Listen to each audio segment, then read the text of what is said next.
السلام علیکم ورحمۃ اللہ وبرکاتہ۔ محترم ناظرین، آج میں آپ کو فطرانہ کے متعلق کچھ باتیں عرض کروں گا۔ چنانچہ جامع الترمذی شریف میں حدیث ہے، نبی پاک علیہ الصلوۃ والسلام نے ایک شخص کو ارشاد فرمایا، جاؤ مکہ معظمہ کی گلی کوچوں میں اعلان کرو کہ فطرانہ واجب ہے۔ اسی طرح کنز العمال شریف کے اندر حضرت انس رضی اللہ تعالیٰ عنہ سے روایت ہے، نبی پاک علیہ الصلوۃ والسلام ارشاد فرماتے ہیں کہ جب تک فطرانہ ادا نہیں کیا جاتا، بندے کا روزہ زمین اور آسمان کے درمیان لٹکا ہوا رہتا ہے، سسپینڈڈ رہتا ہے، معلق رہتا ہے۔ ناظرین، آپ نے دو حدیثیں سماعت فرمائیں، آئیے اب کچھ مسائل بھی سماعت فرمائیں۔ دیکھتے ہیں کہ فطرانہ کس کے اوپر واجب ہے۔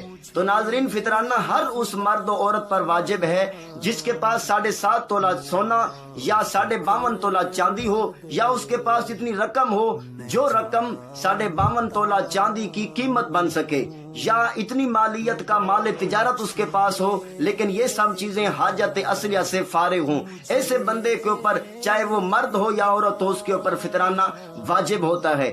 آئیے آپ دیکھتے ہیں کہ فطرانے کی مقدار کتنی ہے۔ تو ناظرین، گندم یا اس کے آٹے کے اندر اس کی مقدار یہ ہے کہ 2 کلو میں سے 80 گرام کم ہو، تو اس کی قیمت جو ہے آج کل کے دور کے اندر 2021 جس طرح چل رہا ہے، اس میں علماء کرام نے احتیاطی رقم جو بتائی ہے وہ رقم 150 روپے ہے۔